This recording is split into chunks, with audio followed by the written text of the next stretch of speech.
Hello, everybody. Welcome to the Dog Post Game Show. I should call it the Dogless Post Game Show. My dog over here, Rufus, who's lying on the couch here, nice and easy, and resting. He'd probably play better than what the Brownies did earlier today. Oh my gosh, just pathetic, absolutely pathetic. I'm mourning the fact that the Browns suck. So we are 120-1 since coming back in '99, and man, same old Browns, right? You know, I'd like to give credit. I commented on Facebook earlier. By the way, this is the Johnny Cleveland podcast. This is our additional post game show. We were calling the Dog post game show, which I should be calling the Dogless game post game show. But we're streaming on both Facebook and on my own feed and our Johnny Cleveland podcast feed, and also over on YouTube. So thank you for following us, and glad that you are coming and listening to these podcasts. Either we'll be putting this one on audio too later on this evening. So anyway, like to shout out to the ESPN on their feed. I was just looking here on my Facebook. I call them the same old Browns, and a lot of us know what that means if you're a lifelong Browns fan. Jake Trotter out of ESPN also used that in his headline. Same old Browns and big loss at Baltimore. I mean, where do you start? I mean, it's just it was so pathetic. They took my son, or my co-host Grantman. He might come in and share the stage here, so I'll let you guys know that. But he came along. We went and watched the game with a family, and had a good time. But it totally went south. Did it not? What can you say? There just so many mistakes. Kevin Stefanski just looked totally like a rookie coach. When's it going to stop? I mean, my entire life and my entire being has been a Browns fan, like many of you, and it's really bad. It is really bad. There's not a lot of optimism. I made that prediction when I came out with my schedule, and I think I predicted a 10-6 or 11-5 record, and I kidded with my kids, Mariah and then Matt, the other night that, you know, after the first quarter, it would be going from 10-6 to 4-12, and that's pretty much the case. Baker Mayfield looks totally lost still. His footwork, he looks nervous. He does not look himself. I don't know what's happened, if he's just thinking too hard. Jarvis Landry looked okay early on, made some nice catches. There were some signs early on in the game when we had a couple drives early on. Nick Chubb had a nice run to start the game. I think he had an 11 or 12-yard run. Kareem Hunt actually had more carries than Nick Chubb today. Kareem ended up, I think, with about 13 carries, about 72 yards. Nick Chubb had about 10 carries for 60. Baker Mayfield was about 11 of 19, I think, for like 189 yards. His passer rating was pathetic. On the other hand, Baltimore looked like a potential world champion, and maybe that's what we take out of this when we look back at the end of the season, that Baltimore really was a great team last year when we played Tennessee in the home opener and got our butts kicked in that game. Tennessee ended up being a pretty good team. Cleveland has so many weapons, though. It's just inexcusable. There's no chemistry in this team. The body language amongst the players is just awful. They don't look like they really are connected. I thought maybe having a new head coach step in would bring some fire to some of these players, but it did not seem like it. The way that the game there were just too many things going on throughout the game. There really were you start with the fake punt. I mean, you're at your own 30. I know you probably build that into the game plan. And the guy just missed his block. 23, the new safety that we've got that came over from Minnesota with Stefanski, missed the block. he had kind of a crease there, or Gilliam or punter, to try to get that first down. But you're at your own 30. You're already down 7-0. And to do that was just boneheaded, complete boneheaded move by a very young, inexperienced coach. I don't know why he would have done that. You're putting yourself in such a spot. It's unbelievable that he did that. When we saw it, it was like, really, so that, then the mix, when they finally did get in, it was 10-0. They got back, and then they missed the extra point. At that point, my prediction for the Browns winning 26-21, that was my original prediction. I thought, well, okay, this is good, because I said that they were going to miss an extra point, so that would line up with getting to the 26 points. Obviously, I was completely wrong, because the Browns, if you look down here, the Browns lose badly to the Ravens, 38-6. So, they actually had a drive toward the end of the second quarter where they were still down 10-6 and turned the ball over again. Or I think they turned it down on a punt, but then they scored 17-6 again. They went back down, and then again at the end of the first half, Odell Beckham, inexcusable 3rd and 2. Baker actually gave him a nice touch pass and just completely dropped it. Just unbelievable that a player of that character, or no, I shouldn't say character, the guy doesn't have a lot of character. The player of that athleticism can drop it, just not focused, totally not focused. And that's not on Stefanski. It is kind of, because he's the coach and you've got to get that. But at this level, when you're coaching these athletes who think that they're better than everybody else, that's a problem. I don't know about you, but Odell does not. I don't know if he's going to make it through the season with the Browns. Baker is on thin ice. I don't know how else we say this.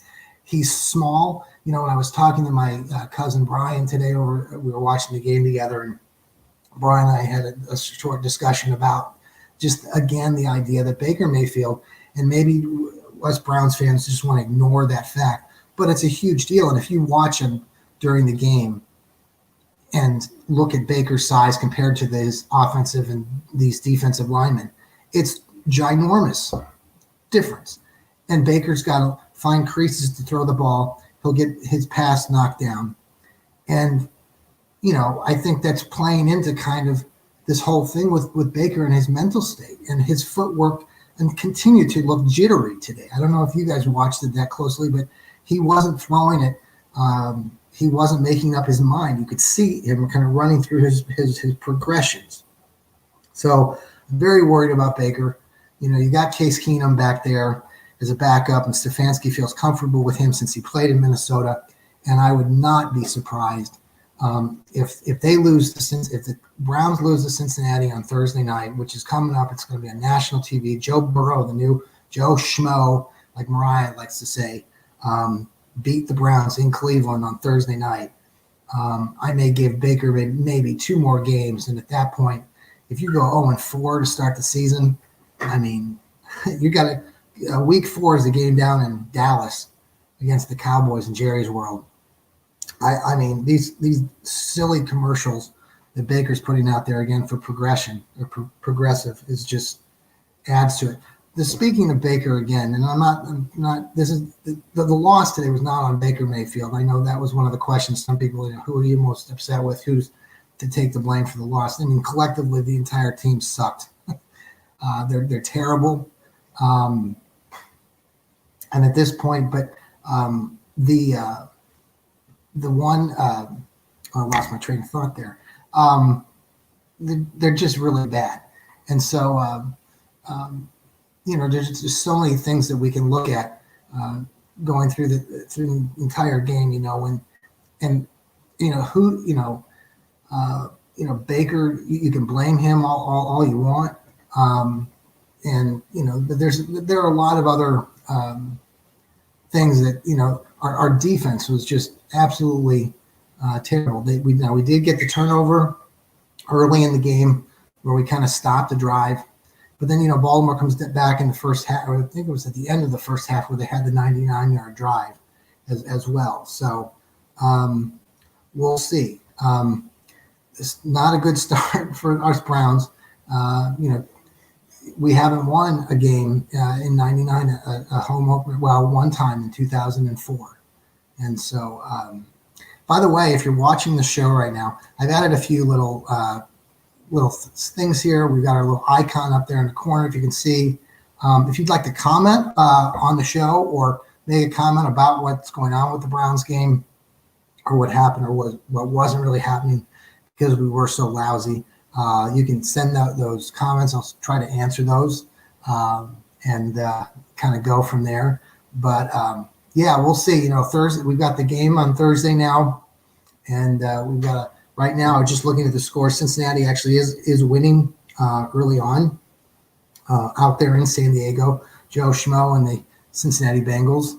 Man, if they come into town and beat up on the Browns on Thursday, this fan base has about had it. I think that's really where the same old Browns, and all those Browns fans. That's what we take. All these years, and it's easy. We're a very easy target for all of you who are watching out there who are not Browns fans, and you know who you are, especially you Steelers fans. It's an easy thing to do. I would think that other fans of other teams, you've probably made a better decision to be a fan of those other teams, but you should give us Browns fans a little bit more real respect for the fact that we are hiding behind this atrocious organization. We have great fans. We have loyal fans who are trying to figure out a way to help the Browns win, and we'll even put our own dogs out there, like my dog Rufus, who's currently taking a nap. So, but even in his sleep, my dog would probably do better than most of the players on the Browns today. So it is what it is. I don't have a lot more to say. A lot of you who would like to watch or have listened to the rants in the past on Facebook, I'm running out of juice, running out of things to talk about, because today was just one of those, those examples of where the Browns just, it's too hard. It's, they look nice in their new uniforms. I'm still wearing my Baker Mayfield jersey today, but I feel like taking it off most of the time today. I'm trying to stay loyal, but Baker Mayfield's in a whole bunch of trouble, and having a backup like Case Keenum we talked about before is a real possibility. Our field goal kicker Siebert. These are days where you really want Phil Dawson back, right? I mean, in Phil we trust. And boy, do I miss Phil Dawson, right? At least you always knew that you were going to get you always knew that you were going to get at least 6 points possibly, and you're not going to get that here. So, Siebert's probably going to be. I mean, I don't think the Browns would get rid of him right away. I think they'll at least give him through Thursday against Cincinnati. He better make his field goals. But for right now, and the way that during the game progressed, the other thing that I thought offensively, the Browns were just doing too much. I think, and I don't know Stefanski, I mean, he even said it kind of during halftime that they were trying to get the ball to like OBJ. And again, when the Browns are trying to force things like that, it's just not good. And OBJ was just in another planet today. That drop on 3rd and 2 was just devastating. How a guy can catch all these behind the back catches and whatnot and drop an easy target just because you're not focused.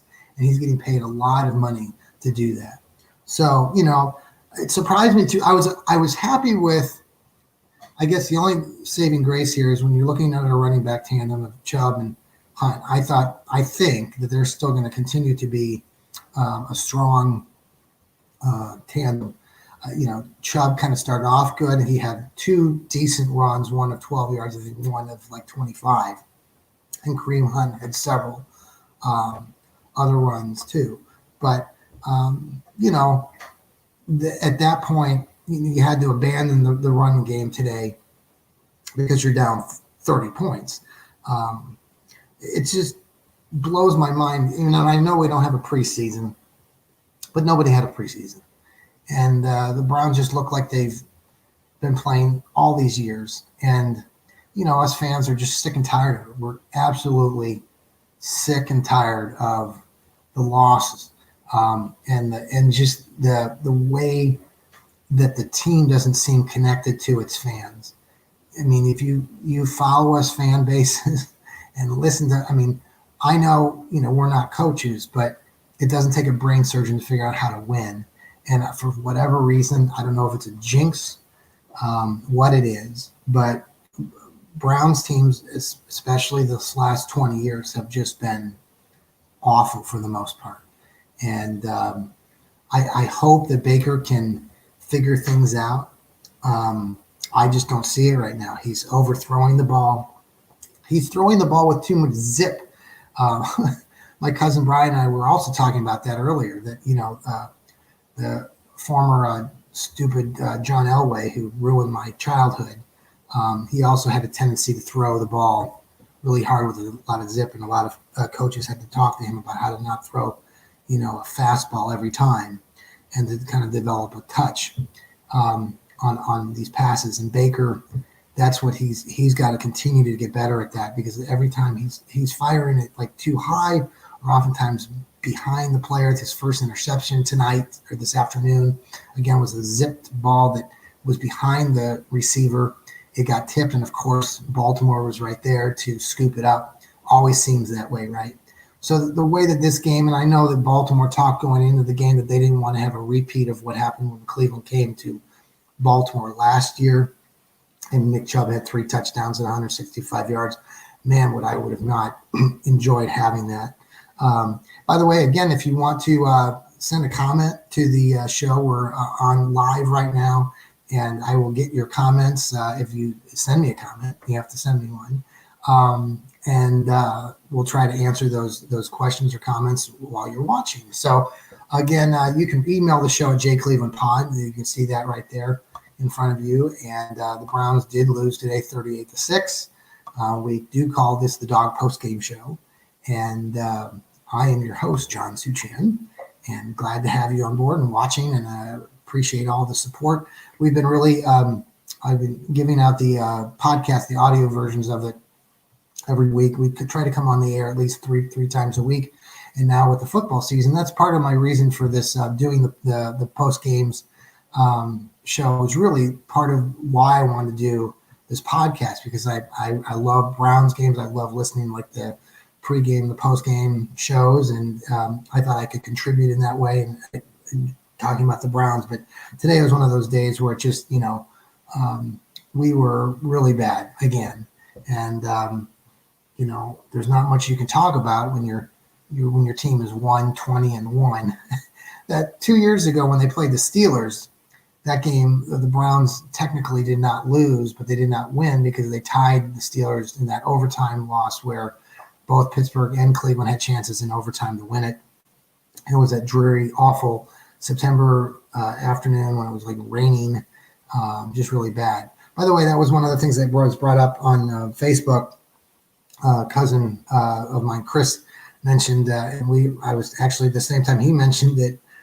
My other cousin I was hanging with today, Brian, mentioned that we were watching the game. It's like in Baltimore, there are all these like the helpers at the stadium, and they were dressed in red. They looked like State Farm agents.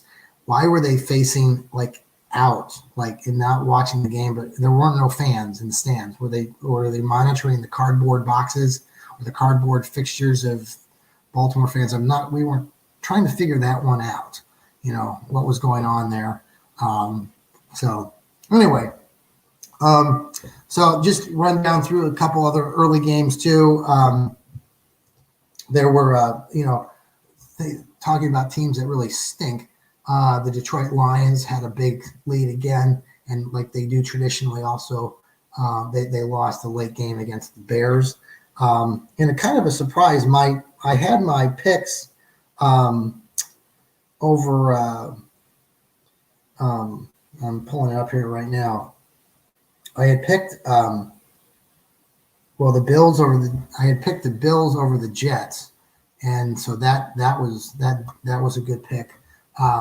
However, the one game I had picked as an upset, I had the Colts. Well, the Colts were gonna. That wasn't my upset, but the Colts I had beating Jacksonville, because I figured Jacksonville has lost all these players. Jacksonville actually won that game late against the Colts. My upset today was going to be the Miami Dolphins over the New England Patriots, but the Patriots did pull it out there with Cam Newton, 21-11. Also, the Washington football team defeated the Philadelphia Eagles today, 27-17. A little bit of a surprise. It was played in Washington, but I wasn't sure. It looked like the Eagles were up on top early in that game. And a bit of a surprise, too. The Packers beat up on the Vikings over in Minnesota. The Panthers lost to the Las Vegas Raiders. And like I already mentioned, that the Bills beat the Jets. And the Falcons lost to Seattle. A shout out to Seattle. I also know the Marquise Blair, who was a Worcester High School graduate. And he had a really good game in helping the Seahawks beat the Atlanta Falcons today. So shout out to them. And then, of course, the other night when the Chiefs played the Texans, and the Chiefs obviously dominated. Congratulations to the Chiefs and all of those my friends and family that support the Kansas City Chiefs. There was some debate. I know some discussion today, the other day, about the Chiefs and the Texans, and how they stood in unity, and there were some people at the Chiefs game that were supposedly booing, and there was some debate about that. And I didn't talk about this on my podcast the other day, but I just the fans that were booing, and I understand that the Texans did not come out of the tunnel for the national anthem, and maybe some of those fans were booing because of that. I'm not sure. Wasn't there. Whatever fans are booing for, I don't. If it was because they didn't like the fact that the players were coming together in unity, if that was the reason that these fans were booing, then shame on those fans. They don't. There's. I don't know what fans want players to do. It's like, what do we want? Like I've said this before on my other podcast, what do you want from these players? That you want them to entertain you in the minute that they entertain you, but then share their support for something that they believe in as young people. It's just, something that if you are booing because you don't want people to show unity, that's just out of bounds. I don't understand that thought. So I'd love for anybody who's watching or listens to this show, try to explain to me how that's acceptable. But today, the Browns game, I saw some players bent down on a knee. I saw many players holding, locked in arms.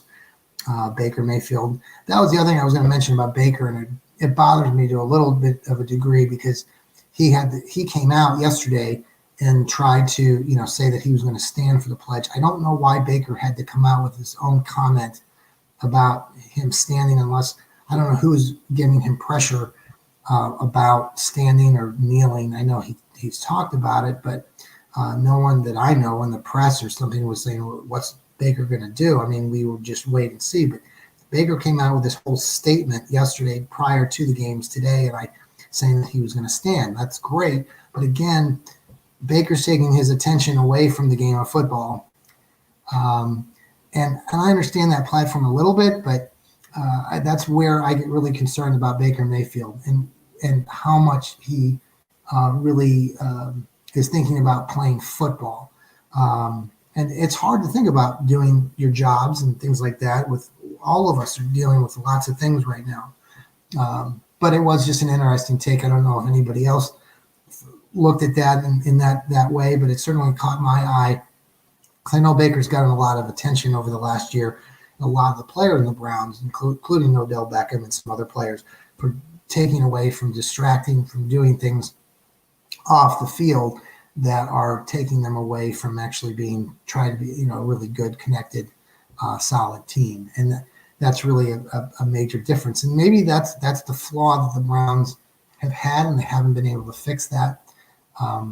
We'll see. It was a surprise today that Nick Chubb actually had less yardage and less carries than Kareem Hunt, but it's nice to see Kareem Hunt in the backfield. He had a pretty decent game, so I would say that those guys were probably the two players that did halfway decent today, along with Landry, who had about 60 yards on about 5 catches as well. So anyway, that's all I got for you this afternoon. Hope you enjoyed coming over and watching this. It's kind of hard to find things to talk about for a long time when the Browns are playing so badly. It was not a good way to start the season, but we'll try to. Hopefully, the Browns will get their stuff together and have a better game plan for Thursday when Cincinnati comes to town. It'll be a Thursday night game, broadcast nationally. So I hope they don't.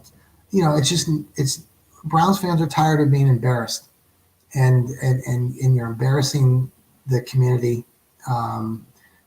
Football in Cleveland is big. It always has been. It's amazing considering how lousy our teams traditionally have been, especially the last 20 years. And for the masses of the older generation of fans who continue to get excited, and it's always fun. When you have the opening day, you have a lot of optimism, you have a lot of hope, and then by the end of the first part of the first quarter, you pretty much know, we're done. And so I give Browns fans a lot of credit. We are very diehard and very committed, and it doesn't bring us wins though, and we'll continue to get harassed from those Chiefs fans and those Steeler fans out there. But everybody, I hope you have a great evening. And again, thank you for coming over and watching us here on our podcast tonight. We're going to try this again after the game on Thursday, the Dawg post-game show. And until then, we'll talk to you again tomorrow. I'll have a chance to kind of go through some of the material for this last game, and we'll talk a little bit more in detail about some of the things that we saw from a stats point of view tomorrow, and tomorrow's show Monday.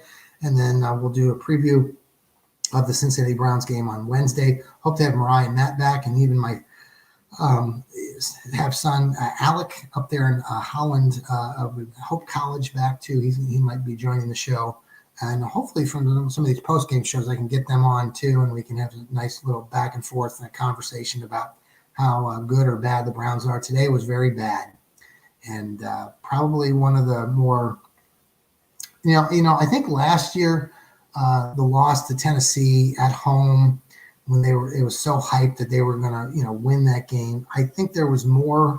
I mean, I feel like I'm upset today. I'm really upset, but last year I was even more upset because of the expectations. And so this year the expectations, no one really, people were saying, okay, the Browns have a really good, and I've been saying they have good talent.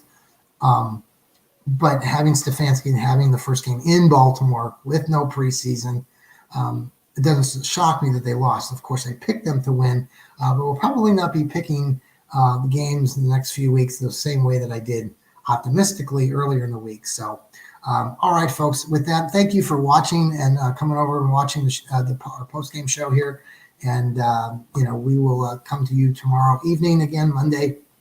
And until then, remember, everybody, to keep smiling. Everybody take care and go Browns.